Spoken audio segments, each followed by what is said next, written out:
I remember even when I was little, I always felt like there was something wrong with me. Mm, Like, I would get around friends, I would get, school or whatever, and it always felt like if I tried too hard, it was too much. If I didn't try enough, I was too lazy, and so it was always trying to figure out where I belonged, and I learned quickly that good grades, things like that, were rewarded, but other things about me were not, and it just was always this feeling that everybody had something that I didn't, and mm, I didn't understand what that thing was, you know? mhm. And I do. that kind of yeah, that followed me into adulthood where I would walk into rooms with I've got a master's degree and I still would feel less than everybody in the room. And, I remember describing to my therapist that, I felt like I was too much and not enough all at the same time. And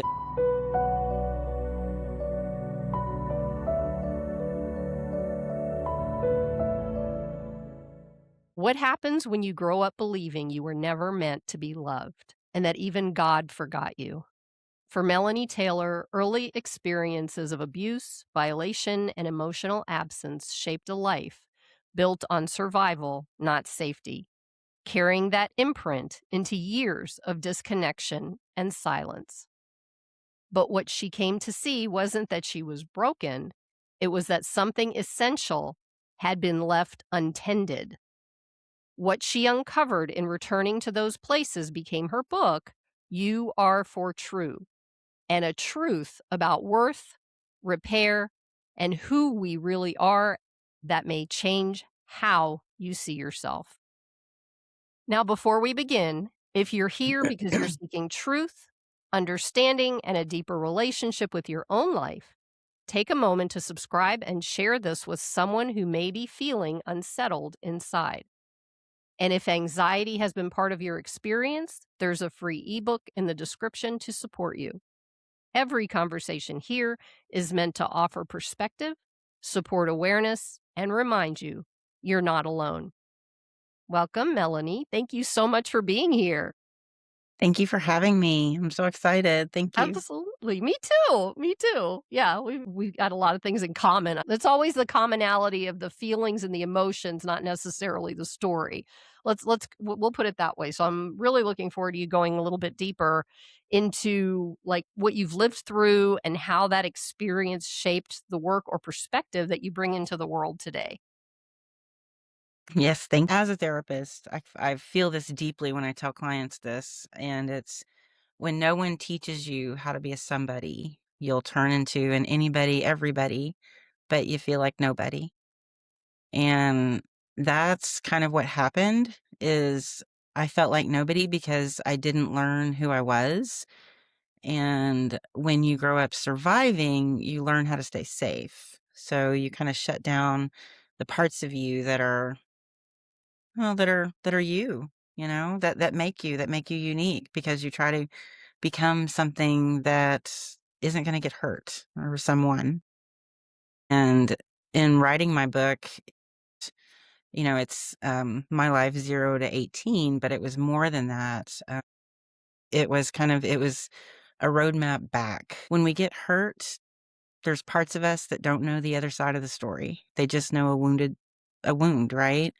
But they don't know what they were for. Mm, And so when we don't know what we're for, we'll live kind of with that wound as a screen and a lens, and that's what we see the world through. mhm, And so when we're not loved well, we don't know how to find people that love us well. We know mm. how to find people we can survive. And that's how, we end up in I did, you end up in patterns and relationships. But So what was that like, for you, like, growing up or whatever experiences that you had? Like, what I mentioned in the intro, can you go a little deeper into yeah. that story so we can, connect with you? Yeah. I guess it was, I remember even when I was little, I always felt like there was something wrong with me. Mm, Like, I would get around friends, I would get, school or whatever, and it always felt like if I tried too hard, it was too much. If I didn't try enough, I was too lazy, and so it was always trying to figure out where I belonged, and I learned quickly that good grades, things like that, were rewarded, but other things about me were not, and it just was always this feeling that everybody had something that I didn't, and I didn't understand what that thing was, you know? Mhm. And I do. that kind of, yeah, that followed me into adulthood where I would walk into rooms with, I've got a master's degree and I still would feel less than everybody in the room. And, I remember describing to my therapist that, I felt like I was too much and not enough all at the same time. And it just, so there were so many lessons I had to learn, and going back and kind of building a bridge to those wounded pieces Mm, helped me get to the side of this is what I was created for. Like, we mhm. were created to be loved. We weren't created for trauma. Um, the beautiful thing is, our brain has a way to help heal trauma, but we got to do the work. Kinda admit that that's what's going on and be clear or make a choice. I usually say that to people, it's like making a choice because most people feel safe in that trauma until they don't, right? What I found was, for me, um, I didn't know that I had complex trauma until somebody Oh, explained to me what trauma wasn't. yeah. Well, that's what I And meant when you feel safe in yeah, it, it's because there's no awareness around what's happening with you. It's like it's this normal. ever-present yeah, it's this ever-present normalcy in life that's not normal. Yeah, so if your friends don't get beat, it's like, well, if you don't get beat, then I've gotta be, like, really bad. That means that, Yeah. like, there's really something wrong with me, right? And so everything becomes fear. You don't learn to feel your feelings. You don't learn to let them guide you. You don't learn, who you are. Kind of at the end of adolescence, we have this identity versus role confusion that we go through where we need to have an identity so we can move into intimacy, right, in adulthood. And that identity is built on all these developmental tasks that need to happen so that you know where you start and end. Otherwise, you kind of just you I don't know, it was for me, it was a lot of people pleasing, a lot of but deeper than I'm just the gonna people laugh with stuff pleasing. because Yeah. I experienced it too. So people pleasing and what else was It that? was it was deeper than the people pleasing because what it was I didn't feel safe telling Uh-huh. my truth, no Uh-huh. matter what that truth was. Yeah. And so I would abandon myself over and Yeah. over again because it made other people more comfortable. And that I kind know of that. yeah, and so it's like I'm in these like barbed wire relationships that as you kind of unwrap, they're just so painful. But you start to see like I don't ever want that again. And there's a lot of lessons in seeing what you don't want and knowing what you don't want. And it's hard in adulthood because we've got to heal in real time. It's not like we can just pause on adulthood and go back and get these things. Um, and I got to the point where I think a lot of us get where we just intellectualize our feelings. And so being with a therapist who's like, well, how does anger feel? And I'm like, well, I don't know. it's like trying to spoon feed a toddler something they don't Yeah. want. I don't Yeah. know. It freaking tastes like sadness. I don't know, That, but I don't let me want to eat share. it. Thank you for bringing that up because in my healing journey that I came across that. It's like for in general, I mean, I'm sure there's exceptions because there's always exceptions, but in general, with women, there is this because of the way we were programmed, whether it was either or both too much, not enough, which most of us have been in that. And I wrote that down before you said it, which I thought was kind of interesting. I already knew that, but this programming puts us in this space where, oh, you're not allowed to get angry because you're a girl. You got to be all sugar and spice and everything nice, bull. Anyway, so what I discovered was with women, it was like this anger for me at least, and I'm sure what it sounds like with you and other women I've heard, but it's like we stuff that anger down inside of us, which most people are taught to do how to with their emotions anyway. But we stuff the anger down and the sadness sits on top of it. And anything, like for me, anything that happened, I would cry. If I got angry, I would cry, right? And Yes. then the exact opposite is true from my discoveries with men. It's with men, it's more the opposite where the sadness gets stuffed inside because they're told not to cry and not to feel and not to do I gotta be a man, all that kind of stuff. But then the anger and the rage sits up on top of it because that sadness keeps pushing through, but they don't know what to do with it. So they get angry or rageful. And that's that's a powerful understanding if you're in that space right now. And remember this and see if you can recognize that and know that it's not your fault. It's just how you were programmed. And that's part of this process, but that whole with women, I'd like you to go a little bit deeper into that too much not enough thing, because we are taught that in school, with friends, with parents, religion, whatever. We're not enough. But as a woman, if you start standing in your power, oh no, no, no, no, you can only go just this far. And then we don't mind accepting that. But if you go over that and become who you are, we're not going to take that. Forget it.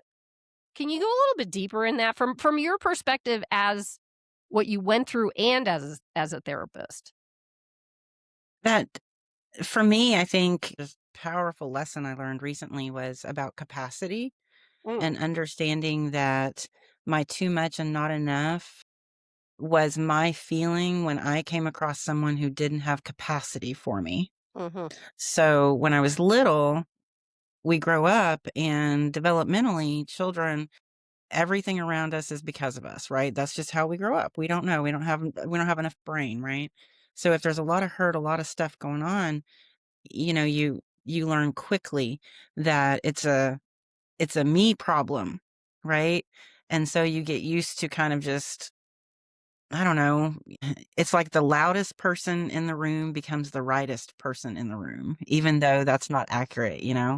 yeah. Well, let me And ask you, let me stop you there. Hold that thought, yeah, please don't forget that. But you said not enough brain. When I hear you say not enough brain, what that tells me, especially as a child, is our frontal lobe hasn't like totally developed until it doesn't do that until we're like what 26, 27, 28, something like that. So as children, because we don't have the capacity to use our frontal lobe, which is supposed to be, I mean, for it's, I know it's for thinking, but isn't there a piece of that that's for emotions and being able to distinguish emotions and things like that? We don't know that. We're trusting everybody outside of us to understand, well, look, this person's getting mad over this, so I guess it's okay to do that. Is that the same thing that you're yeah, talking about? well, so a quick way, that I love that helped me understand is, like, our brain is like a three-story house, right? And as we're growing, we're all born with the bottom floor, which is kinda regulates safety and all that good stuff, right?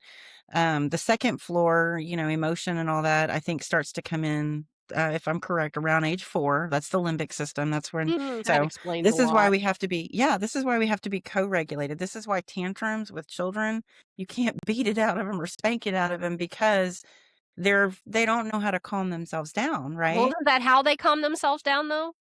Is a tantrum? Co-regulation. Well, yeah, that's releasing all the Yeah, energy. yeah, Yeah, and so yeah. when parents that become dysregulated and have their own trauma don't understand it, they see it as a reflection of their parenting, and it's like so Mhm, it shames them and they punish rather than, co-regulate. Yeah, it's that cycle, right? But here's the thing, like, you can't talk that bottom part of your brain safe, you have to show it safe. So mm, we've got the bottom floor safety, second floor emotion and connection, and then the third floor, that's the this is our cognitive brain. This is the part that does the thinking, that we use for grocery lists and just everyday tasks. But the ladders are the safety. Like, I can't get to the second floor without a ladder of safety.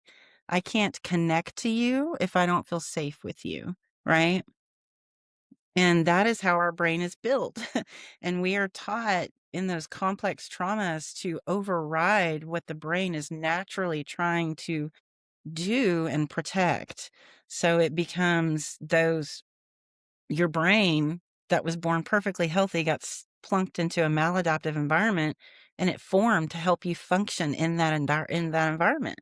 mhm, mhm. And But that that doesn't makes work in adulthood. changes. Yeah, No, it doesn't, no. and so we're thrust into adulthood at 18 with none of the skills we need, and it's like emotional math. It's like, imagine if you didn't know how to do simple, basic math today. Mhm, Your life would not you wouldn't know who was taking advantage, who was stealing your money, you wouldn't know yeah, anything, and that's kinda what happens is we get plunked in and we don't have emotional math and we're trying to problem solve and, conflicts, understand ruptures and repairs, and there's no formula for it. And mhm, so we resort back to sometimes what we saw, or we run the opposite direction and become kind of the pacifist, mhm, and yeah, not knowing because it's again, it's coming back to that middle of who am I? And figuring that out in adulthood is hard because you're still in survival mode. And so it's like, how do I build an identity when I'm still trying to survive? I know that was me. Mhm. Um, and I didn't even understand it until lifespan and development in undergrad when she's like, we're going to talk about healthy childhood development. And I was shocked. Like, I was like, that's a thing, you know, you Yeah. know, Yeah, it's a like, thing. It's a thing. that shows you like what you're supposed to do kind of Yeah. thing, you Yeah, know? or what you're supposed to receive, like Yes. yeah, at each stage, and when you don't get it, you're like, "Oh, crap." Like, I went back and looked at something similar to that at every stage of how what I was supposed to, receive from my caregivers, right? And I'm like, "Okay, so day 0, I missed that, I missed that, I missed that, I missed that. So, well, shoot, of course I do what I do, because I never got the understanding of how not to do that from someone who was not who wasn't dysregulated, who was um in their own space and understanding of themselves. No, I didn't have that, and neither did you, and neither do most people.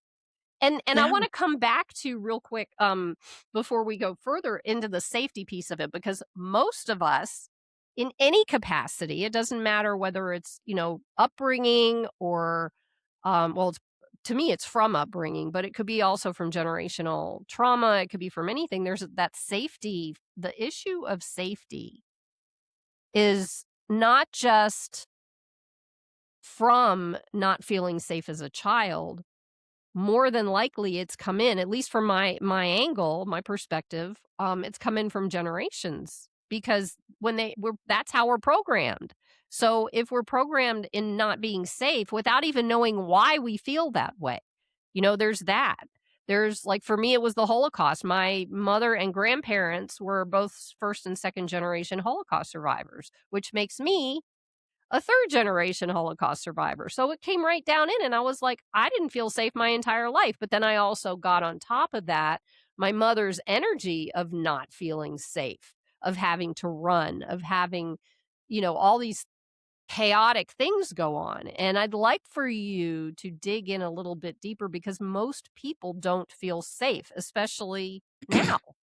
But that may It's not like, be from just now. It yeah. may be something that's being dug up, Well, from what I learned is that, my mom did not know what her yes felt like and what her no felt like. So she couldn't teach me what a yes felt like and a no felt like. And that is so important. And if I don't know what a true yes for me and a true no for me is, I'm gonna get lost in a lot of other people's needs, right? Uh-huh. That's the Instead of people kinda pleasing. Yeah, yeah, that's the yeah. people pleasing, and so Mhm, and it was the same with her parents, and I kinda look back through, generationally, we've got all these wounds that Stefan come through that it was like, "I have to teach you to survive and nothing more. I've done my job if I taught you how to survive," mhm, right? And mhm, that included none of the things that we needed to kinda live in a world where not everybody else is surviving, right, you know? right, And that's what makes it hard, and I think that's for me what I felt kinda growing up is I always felt different from people because they weren't all in domestic violence, they weren't all in abuse, they weren't all being hurt, and mhm, so it automatically kinda makes you feel different, mm, and then you kinda grow up and you're like, "Oh, so I'm not supposed to get beat. I'm not supposed to be this, my body is my own." Like, where was that message? You get to be angry, but you don't get to be mean. That sentence would have changed my family's life, mhm, mhm, Um, and I went back into my family system trying to teach them all these things, but you can't do that, and it backfired on me because it was like, "No, this is how we do things. We just beat the hell out of them," and mhm, that's no, where's the connection? Where's the safety? So coming back to safety, like, just being safe, being me, having an idea, being able to share that idea, being able to look at me, I mean, it's so embodied mm, and, you know so, like, okay, I'm feeling like a no right now, even though you're wanting a yes. and that's not gonna happen, and I'm gonna let you be okay being uncomfortable in your feelings.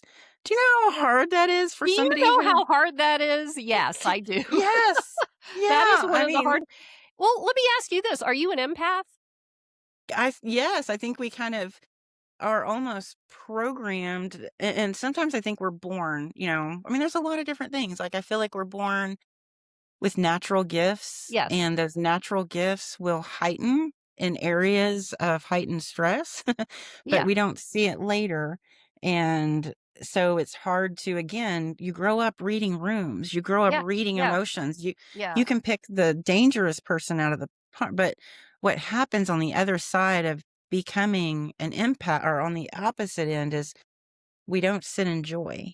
We don't sit a lot in peace. We don't look for that, because we're so highly attuned to the threat in the room that Or we the can't other in see. general. Yes, Yeah. Yeah, yes. yeah, yeah, And yeah. so learning, for me, I had to learn kind of that joy made me uncomfortable, you Mhm. know, and it was actually scary. Being bored, just a state of being was uncomfortable. Well, Not tell me about knowing it. was I'm doing uncomfortable. that right now. Yes. And I'm it's like, learning that now.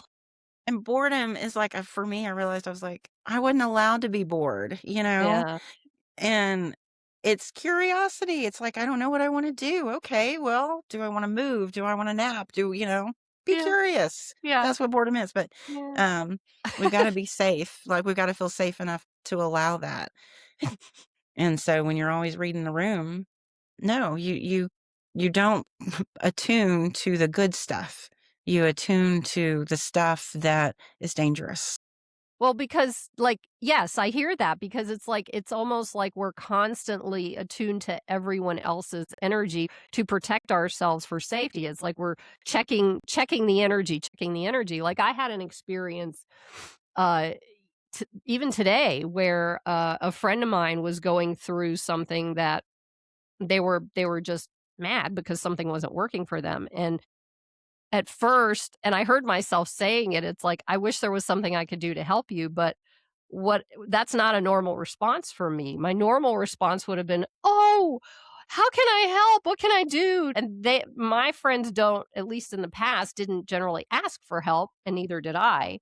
But it was just an interesting shift in perspective for me. Like, I can actually say that to someone, like you said, and let them sit in that emotion themselves and be okay with it and go on with my life and be okay with that. But as empaths, you said something that's important for people to understand. Like there's two versions of empaths that kind of blend together sometimes until you heal and understand what a gifted empath.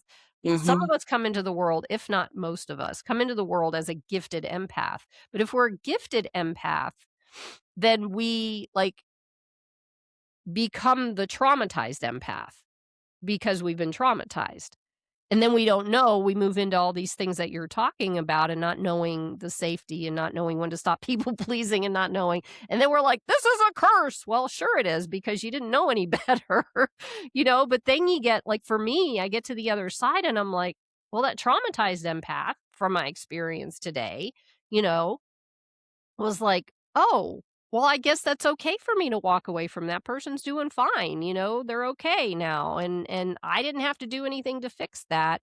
And now I get to look at the gift of the empath of being an empath. I get to look and Yeah. create a space for that now without worrying about the other person or worrying about what's going or feeling safe in it. So that's a big thing. So being that empath and looking for the safety because of being an empath. And the when you so people pleasing kind of connects with that for me, I think, in that here's what happens, like, because the feeling of anger and sadness and fear, and because those feelings weren't felt, which, feelings are meant to be felt. That's the first word in feelings is feel. They were dismissed, invalidated, or told they were inaccurate. And I know, right? Right? Uh, and then not only that, but they were displayed scary. So in the world, when we're an adult and they have these big feelings, are like, well, you can't be mad. You can't be sad. So I have to fix this for you because if I don't fix this for you, then you're going to get mad at me and then somehow it's going to be my fault. Right. Well, that and loss, Yeah. because if it's my fault and you're mad at me, then I'll lose you. You're gonna abandon me. Yeah. Right. You're gonna reject me. You're Yeah. gonna shame me, punish me somehow. So, yeah, so we abandon ourselves. But here's, I had a therapist that kind of corrected me on that. And she said, well, people pleasing is very selfish. And I'm like, you're fired.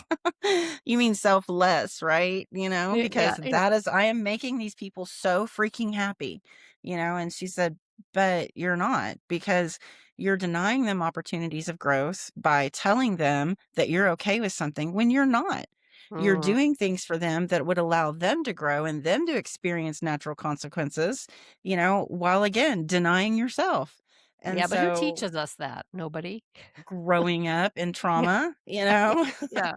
so it's like, oh, shit, Huh. Huh. Yeah. and okay, so okay, yeah, you're right. I see it now. I see it. It's selfish. But it didn't come from, intent does not negate impact. Even though I don't intend to lie, the impact is that I did. People lie when they don't feel safe telling the truth. That is all of lying. It's I am not telling the truth right here because I'm not safe and something bad's gonna happen. Mhm. So, but learning to pull yourself out of these spins that happen like little tornadoes within your brain as an adult. It's like at night you go to bed, and I would rehearse every conversation. I was like, how Yeah. can I change this, or how could I say this to really make him think Yeah. this? I mean, you have I these know. whole little narratives going on in your head. Uh-huh. Yeah, it's like Friends Trauma Edition. The insanity of it all. Yeah, no wonder. No wonder. It Yeah. explains a lot for sure. But you don't learn, Mm-mm. through that safety that you are for regulating first, for recognizing what your emotion is, for feeling that feeling, and Mhm. letting your brain kind of wobble between the first and the second floor to know you're safe to be angry. It is safe for someone else to be angry. I'm an adult. If I could make people feel things, they would feel very comfortable for me, Mm. Mhm. you know? Yeah. Yeah, And yeah, so I can't yeah. do that. I Um I want you to describe to people, because this comes up a lot. It's like nobody wants to feel their feelings, but when they stuff them down, they get bigger and worse and all that kind of stuff. So what is it like to feel your feelings? Like, I have a good story. I always share it, but I want to hear what because it's so important. Nobody knows what it is. What's feeling your feelings? I don't know. I can't cry. I can't do this, and it's totally understandable. But help. So I'll give you just so this was recent and just the unadulterated, this was me with rage and anger. I had a hard time with anger growing up, just, expressing it. I would be passive aggressive about things. But because anger scared me, like I would get this feeling in my body that felt like rage, and it would immediately snap me back to when my dad would rage at me, and it would terrify me. So, you stuff, you stuff, you stuff. Well, I did a pretty hefty therapy intensive for myself, probably about 8 months ago, and it was called body mapping. So I went through kind of where I believed different things in my body, where I felt things in my body, and Mhm. kind of pulled out all these stickies of what those beliefs were. And it was like, my body's not my own. I'm ugly. I mean, just every belief that was there. I'm a bad boss, I'm bad, just everything. And we put them all on this like bag, it's like a punching bag, but it was laying on the floor. And she hands me a bat, and she's like, okay, you know, and I'm like, my husband was there too, because he's my person, he's my safe place. So I've got these two people witnessing me, and I've got a bat, and I'm like, this is ridiculous. I'm not gonna do this. And I kind of give it like a little, dainty tap, which is I know probably that some story. passive aggressive. Yeah. And then I get to that first sticky, and it said my body wasn't my own. And this is making me tear up now. And Mm. every violation went into that bat, went into that bag. I felt it from head to toe. I remember halfway through going, what is that noise? Who is laughing? And it was me. And it wasn't that I was laughing. It was just like this guttural, Like, I have never in my life purged that kind of stuff, you know? Mhm. Mhm. And at the end, I was just exhausted, and I laid there Yeah. just kind of sobbing, you know, like the snot's everywhere, hairs everywhere. Yep. And my husband just walked over and held me. Mm. And I was like, oh shit, I am supposed to be held in the middle of this hurt. And all the other times I had to hold myself alone. Yeah. I was meant for connection.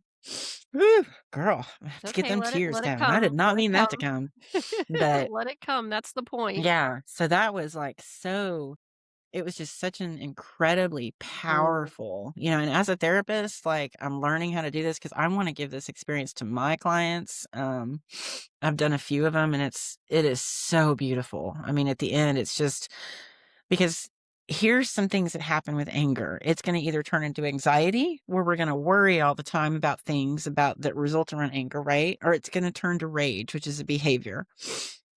And feelings are meant to be felt, experienced, and understood during childhood so we kind of learn tolerance, right?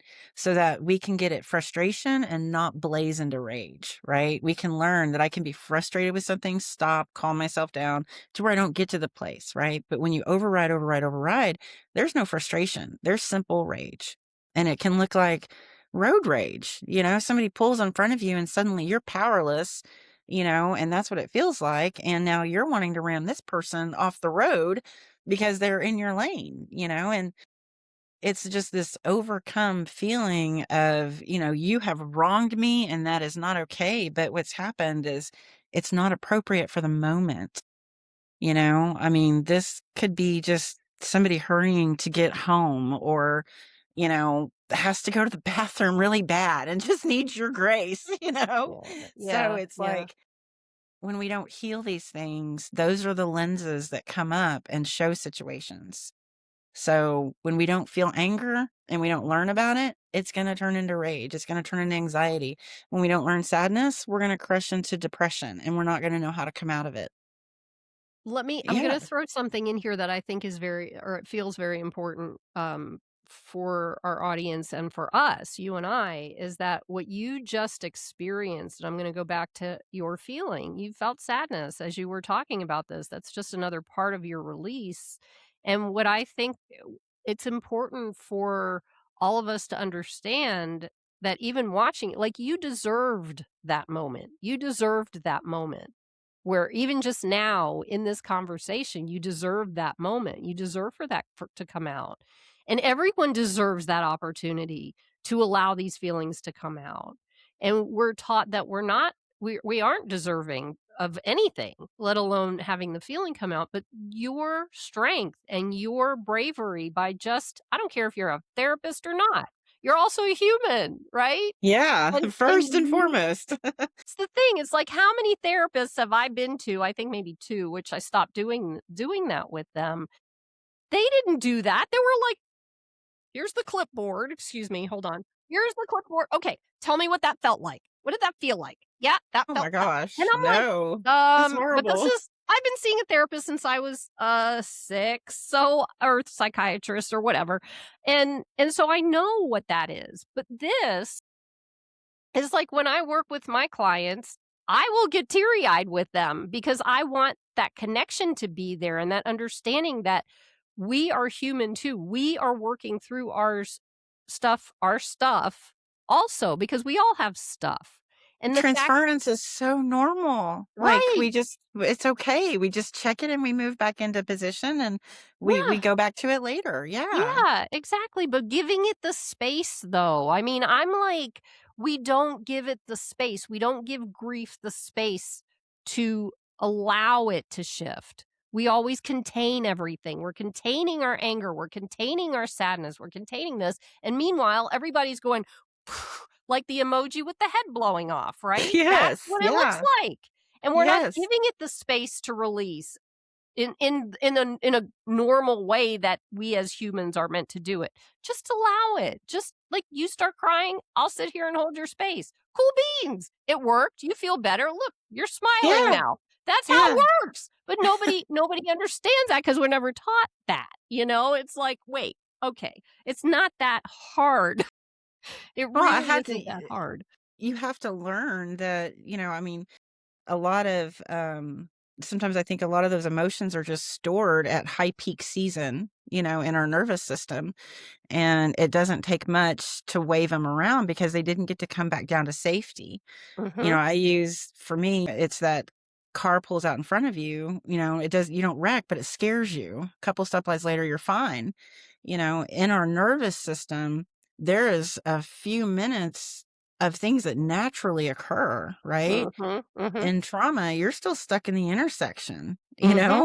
Yeah, and the you're body like, you keeps the score, right? yes, yes, and that's what happens, Yeah, like, I can't move, and even though it's safe to move, but I don't believe it's safe, mhm. because none of my experience has been safety.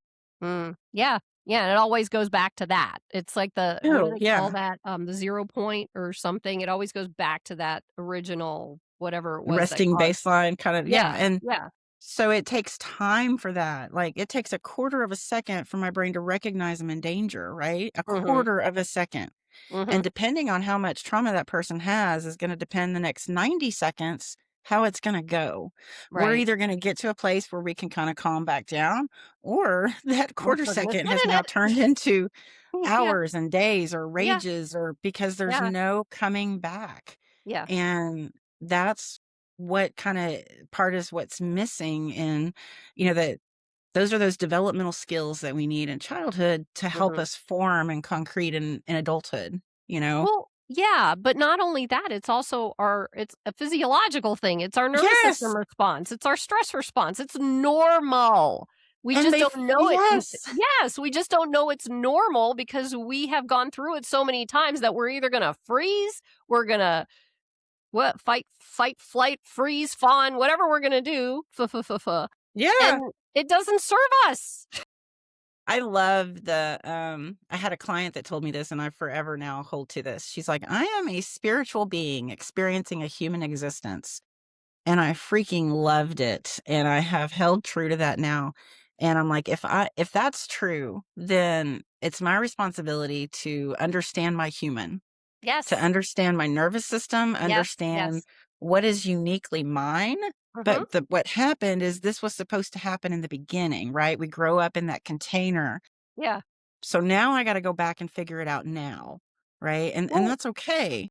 you know what's interesting is that it's not even figuring it out, it's accepting it. Accepting yourself as a Yes. human who responds in that way because that's the way humans respond, and then moving into that acceptance. And then recognizing also, as you're saying, spiritual being in a human body, it's also the fact that we're also light and we're also love and we're also presence. And I say this each time now because I've been listening to Panache Desai on his morning calls, and this is what he talks about. It's like you've got the human, you can't blame the human. Of course, we're doing what we're doing as a human, but then you get to accept that. Also recognize the love, light, and the presence, and then accept the fact that we're also infinite. Yeah, because that's what we're for. We're for the light, we're for the love, that's what we're for love and community. Like, these are the things, and Just, yeah, learning, yeah, we you just need to be don't. reprogrammed. That's all. Yeah, and but the thing It's is, like, easy. we have to do it slow, and Yeah. that's where, we get very frustrated. I know for me, I became very frustrated. I did not like feeling like a kindergartner in my own body. Like, when I Mm, started yoga, that's kinda how it felt, and I finally, I've learned to just kinda be authentic with what I'm feeling, and I just told the yoga instructor, "I feel like a pre-K in my own body. Like, I yeah. don't know what Yep. I'm supposed to do, and I'm afraid my downward dog is gonna look like a backward duck. Like, I don't even know what's going on, you know?" And she's like, and so through it, she's like, she does these little things where she gives me permission to just move as I want to and just notice what part of my body wants to move. And then my breath, like, I'll be in a pose and she'll remind me, "Hey, where's your breath? Are you holding it or are you breathing?" So it's like I'm learning to come back into my body. And I was like, "Hey, like, I think I'm in elementary now. Like, I think we got there, Got it. I got this. I'm not graduated, but, like, I'm on the way up, right?" Right, right, and because we feel not good enough in anything that we do, we're already set up for not good enough. So anything that creates, and I do the same thing. Ugh. I don't like learning curves. I hate them with a passion, Mhm. okay? And when I step into a learning curve, my not good enough shows up like real fast, right? And I'm like, okay, let's take a breath. It's gonna look ugly at first, no matter what you're doing, whether you're healing yourself, whether you're learning art, whether you're learning yoga, whether you're learning another language, is gonna look ugly at first, right? But little by little, as you create that habit and you create the consistency and you're persistent with that, it changes. Everything changes. Yes. It's so Yes. cool. It's just cool, Yeah, it is. you It's like, know? wow, this is, it's like you can do it, Yay. little That's gold the little girl stars. jumping out there. Yeah. Yeah, I Yeah. can do it. Um, I wanna touch on your book real fast before because 'cause we've got a little bit of time. Oh, I want yeah. you to just, Totally. okay, so oh, yeah, I wrote the book. Uh-huh, okay, alright. Somehow we knew that was gonna happen.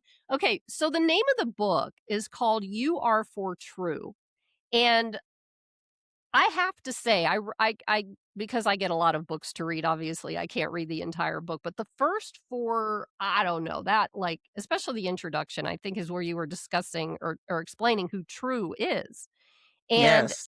True hit me to my core Hmm. because that is how I felt as I was reading that in your book. And I'd like for you to briefly share what your book is about. And why did you decide to tell these stories at this point?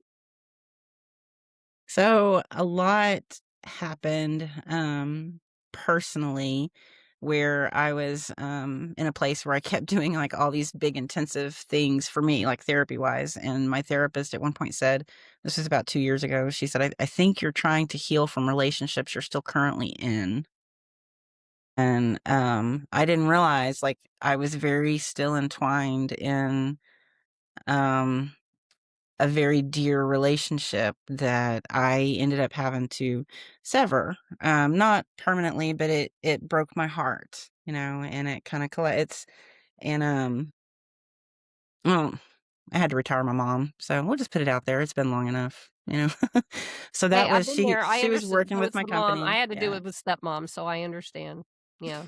So it was hard, and that was the Mhm. relationship I was still in. I didn't realize how triggered I was. I didn't realize just anyway, and so the book kind of came out of that healing journey, which I call cutting a trauma bond, and finally recognizing, I remember when I was writing the stories down, I was like, this is my truth. I have Mhm. never in my life just spoken full 100% my experience truth. It's Yeah. always been this fear of like, well, if I put my book out there, it'll betray my family or they're going to see this, they're going to see that. And, I mean, I think there was a part of me that had to get to a place where it was like, if people don't want the story told, don't do it. You know, Yeah. I don't give thought me a about reason that. to tell Yeah. a story. Don't give me a Yeah. reason to tell the story. Yeah. Yeah. So Exactly. it's like that is your truth and this is mine.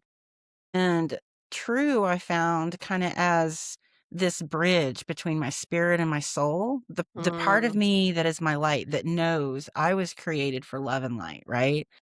But the world kind of piled all these wounds on top of her, so she couldn't teach me, she couldn't show me. She's my inner wisdom. She's me, the highest self, that knows when we go back to just nothing but love, and no matter what that looks like. Everybody's journey's different.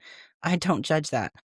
Um, so I wrote the book and I let True narrate it. I let True repair it. So she narrates my story and I'm just the girl. I kept myself general because I didn't want it to be a book about Melanie's life. Like I wanted people to, maybe they couldn't see themselves in the same story, but they could see themselves in the feelings and the emotions and then in the repair. The part about, because there's the story and then True goes in and repairs the story. She doesn't take away the trauma because she can't, but she tells that little girl the things that she was for that are age appropriate. So I wanted it too, like if parents read it and they've had a hard life and they're parenting, maybe they'll learn, oh, I need to do, work on this with my 2-year old or work on this with my 3-year old, because, and that's so each part is her telling the little girl, you know, 5-year olds are for this, they're for play, they're for giggles, they're for discovery, they're not for holding trauma in their bodies. They're not for, and so each one I tried to make it like a lived experience of both how I felt as a child, to try to remember those feelings, and then repair them as a soft, tender being, of this is what you were for. You were never for this hurt. Um, and so that was the purpose. The book is about repair. It's about if you, and I called it You Are For True. I love You Are For. It's kind of like, I just feel like it's my own personal movement, just telling people you are for loving, you're for protecting, you're for nurturing, you're for celebrating, I mean, just for all the things that love goes with. And I named it the You Are For True because I was like, that's what you're for too. You are for that sacred, beautiful inner wisdom that is unique only to you. And I named it because I looked up the definition for authenticity and Mm, I was like, what are different words, And I came upon true and I was like, yes. And it just spoke to me. And so that is what I hope the book does is, will it make you cry? Probably. Is it a hard story? Yeah, it's a hard story. Reading about trauma is not easy, but there's so much power in the repair. And because I'm a therapist, that's where I put in so there's the story, the repair, and then there's a sacred pause and a UR4. And those were meant for like the reader to pause for a minute, get back in your body, and mm, then end with this is what you're for. You weren't for these things. This is what your 3-year-old was for. mhm. And that was what I hope people take away from it.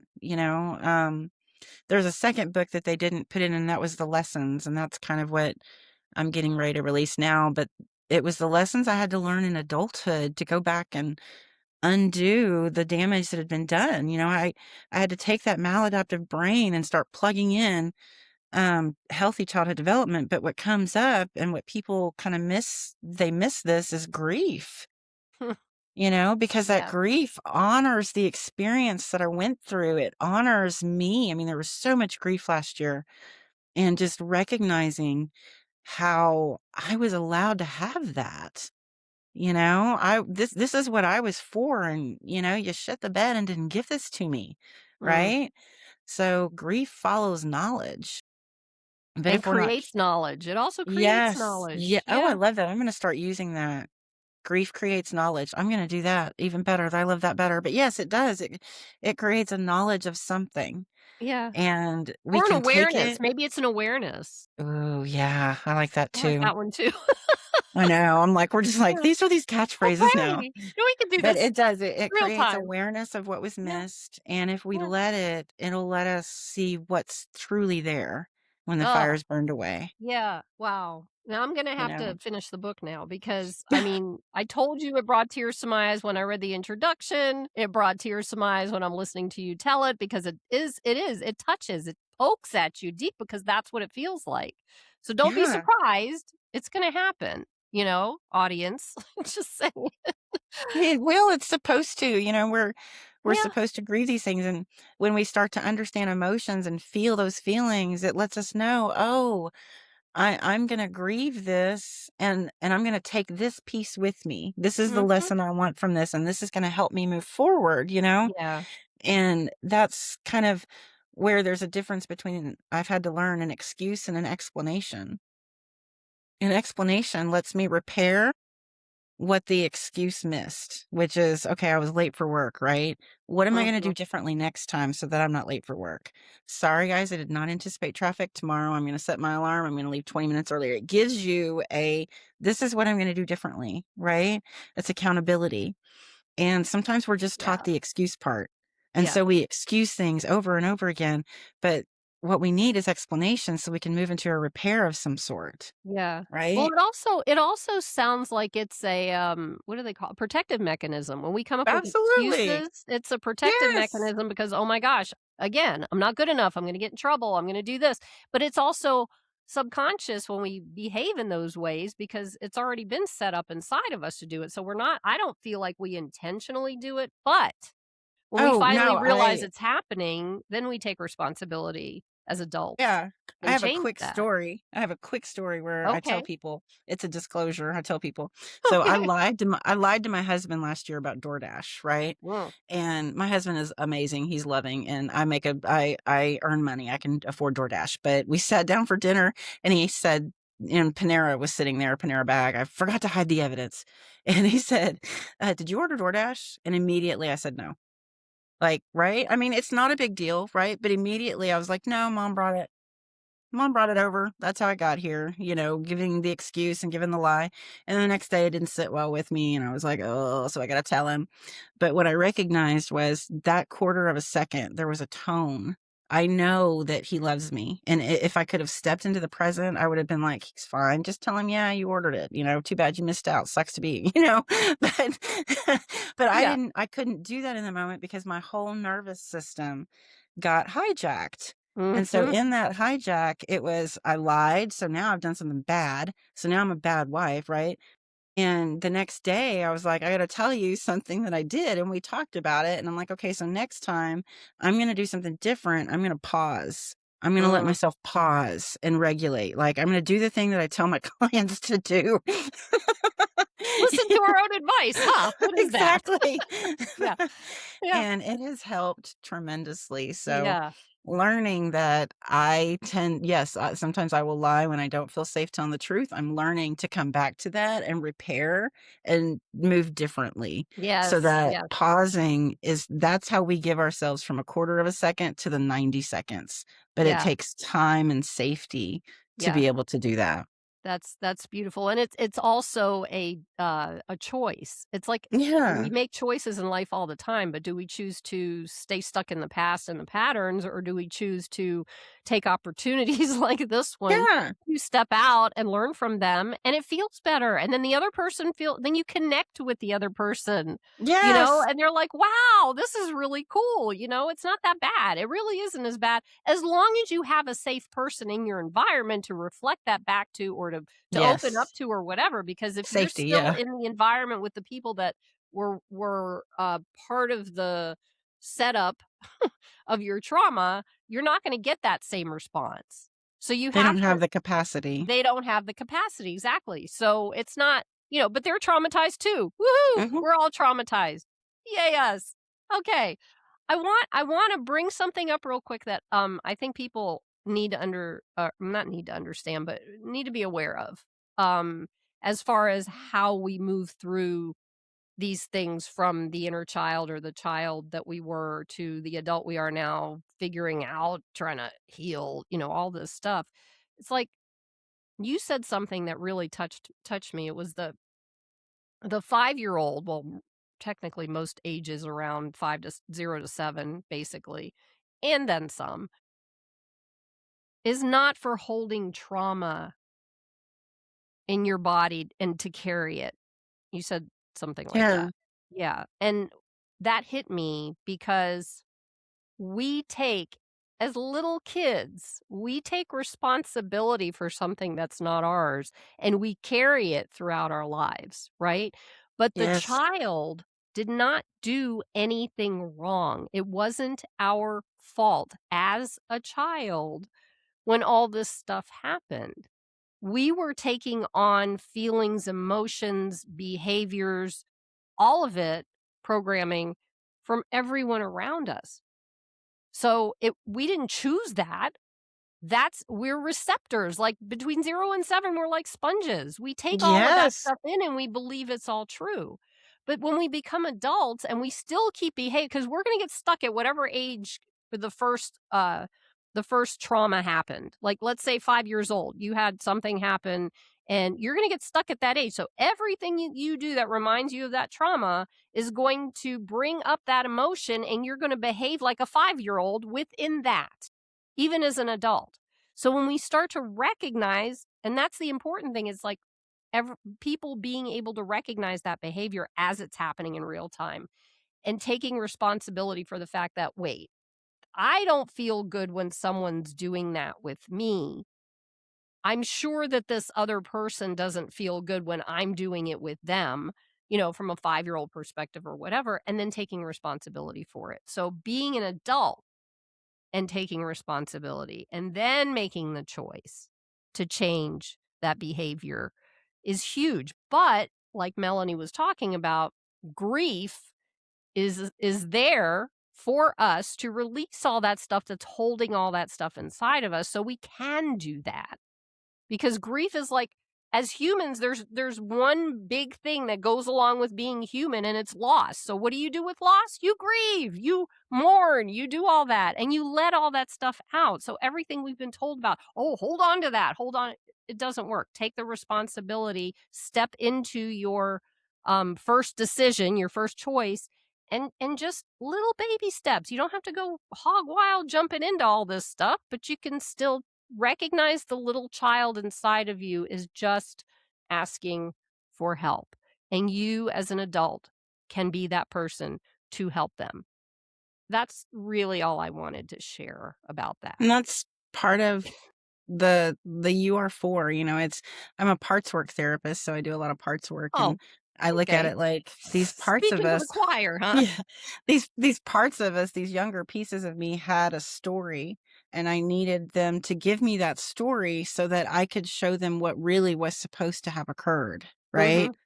And until that interaction could happen, all that kept coming up was the story. And Mhm. because our mind does not go back to seeing an image of a 5-year-old when we get triggered, we just go back to an emotion, right? So it's Right. learning to go in with these parts and kind of take back this burden that they've been carrying and Mm. replace that burden with embodied knowledge. Mhm. Mhm. Enlightenment, I love that word because it means freed from misinformation. Yeah. We've got to free these parts from misinformation about who they are and what they're for. And Yeah. as we start doing that, people start going, I've been working on this piece and for protecting. And I told somebody the other day, I am for being nice to. And I was like, yes, you know? That's so that well, I wanna ask you a question. This has nothing to do, just popped in when you were saying that. It's like some of the or parts of the work since you're a parts therapist, part of the work that I do is a form of inner child work. But basically what I do is I introduce people to their little boy or their little girl in a space like when something comes up and they're sharing, you know, it's making me sad or it's making me whatever feel this way or feel that way or whatever. And so I'll take them through this process that I've always done, which is put my hands on my heart, close my eyes, and I'll take them back and I'll say, see if you can remember the first time that you felt this feeling, whatever it was around whatever was going on at the time, right? Picture your inner little girl or your inner little boy in that moment. And then I start going in and I say, "Well, what do they look like? And what does it look like they're feeling like?" I mean, go in from who you are now and looking back at that inner child. Well, the minute they see that face within themselves when they do that, it's like everything shifts. And I'm not doing anything other than introducing them to them. Is ask them if they want you to come and sit next to them. Ask them if they're okay if you put your hand on their shoulder or put your arm around them. Just little things like that, that even help. That's not as deep as some of the stuff that you Mhm. go into with parts work, but it's enough to because most people don't know who their inner children are. I've talked to people who are like, "I never thought what does that got to do?" Oh, it has a lot to do with this, and it's like, well, that's why you're being introduced because you didn't know they were there, but they've been there all along. I So I think love that. Yes, thank and then thank you. I take, well, some of that, like, I'm gonna probably incorporate, but, I also do the magic wand technique at the end after I've introduced them, where they give their little part, a magic wand, and they get to create the room of their dreams. And I've they heard just okay. yeah, they Yeah. just Yeah. watch. They just sit back and they watch, and they notice the colors that pop out, the couches, the textures, the Yeah. where they are, just this is that person's safe place. So we Yes. know as we're ending the session, like this little piece of you gets to go back in to that beautiful wonderland, Yes. And and now you get to always create that in your life and go buy a coloring book yes, or whatever it is that yes, you like to do. yes, I love that. Go buy a coloring book. Yes. Yeah. Yeah. So, wow, Melanie, I'm gonna ask you some questions now that I ask all of my guests. Ready, set, go. So, what is one thing you would offer someone who knows something isn't right in their life and doesn't know what to do next? Allow curiosity to be there. Sometimes we get right to I have to solve this now. when really we need a little bit of curiosity, and it lets us back up and kinda take more of a bird's eye view and say, "What is going on here?" You know, "What are the different things? What are the different aspects of it?" I've learned that when I am curious with things, I tend to get to kind of the problem solving quicker, Mhm. um, because I see things that I don't always see because we can be right here with stuff, Tell you me know? about it. Yes. Thank you. Thank you. I think that one of the things that helped me, which kinda runs alongside of that, was, you know, if I was having a conversation with somebody and they reacted, or something happened and they reacted or whatever, and I would look at them at the beginning and I'm like, "What did I do wrong? What's up?" You know, that kind of thing. And then I learned how to ask, not what did I do wrong, more like what role did I play in it? It's like the curiosity of questioning, did I say Yeah, something that might have, or is it them? Because you can't always put the onus on yourself all the time. Sometimes it's just where they're at in the moment. But being yeah, able to sit with what that is without reacting, I think is the huge part about that. You know, because yeah, being curious is about asking questions. The other is about attacking. So I think it's important to be curious. very, yeah. Okay, yeah. How would you define awakening? Whew. Recognizing that you are entirely separate from everything that's ever happened to you. It's that full spirit body kind of, despite everything that's come at me, I am unique. I am me. There can't be another me. I have my own fingerprint. That right there is, something I'm gonna hold on to. Is this a thing? Yeah, The but thing? it's yeah, it's that is the awakening. Like, for me, it was I wish I could say it was one big moment, but it was just lots of moments that came together and connected, and there were some aha moments, yes, absolutely, but overall, it's this constant search for us, this Mm, constant discovery, this constant and then we start allowing the journey mm. instead of fighting the journey, you know? Yeah, yeah. I mean, a lot of people think spiritual awakening is this, "Oh," it is not. I No know, way. It's just, I wish it were, or I wouldn't have been doing this for the last 35 years. Come on. right? You know, it is. It's the little pieces and it's like a puzzle, and I love puzzles, so why not figure it out, right? You know, it's the It little is. pieces along the way. You keep going. That's my Yeah, favorite universal, I like that. language they used to tell me. Like, "What do you want me to do next?" "Keep going." "Hmm, okay, thanks for that." But anyway, what do you believe soul divinity is? I think it's just the words I'm talking about, but to me, it's the ultimate you, the powerful you, the soul, the part that can't be taken, that can't be erased, that can't be broken, that can't, it can be covered up and muted, temporarily silenced, but it's always there. It's a light that escapes no matter how much darkness is around it. Mm, mhm. And to me, that, as healers, our job is to create enough pinholes of light in people's darkness so they can start to find their way home. Oh my gosh, I love that. Create enough pinholes of light in their darkness so they can find their way home. Holy moly. See, That's now what I yeah, got that's one to what say. that's what healers do. We input information, we help recognize Yeah, patterns, and that's what those are pinholes of light. And yeah, it's like, okay, there's light there. I'm okay, and because it's about coming back to you. You've not been anywhere, yeah, You just yeah, didn't get to uncover you. yeah. That's it. It's like, to me, I've always called it coming home, Yeah. or the coming home. I come home to myself.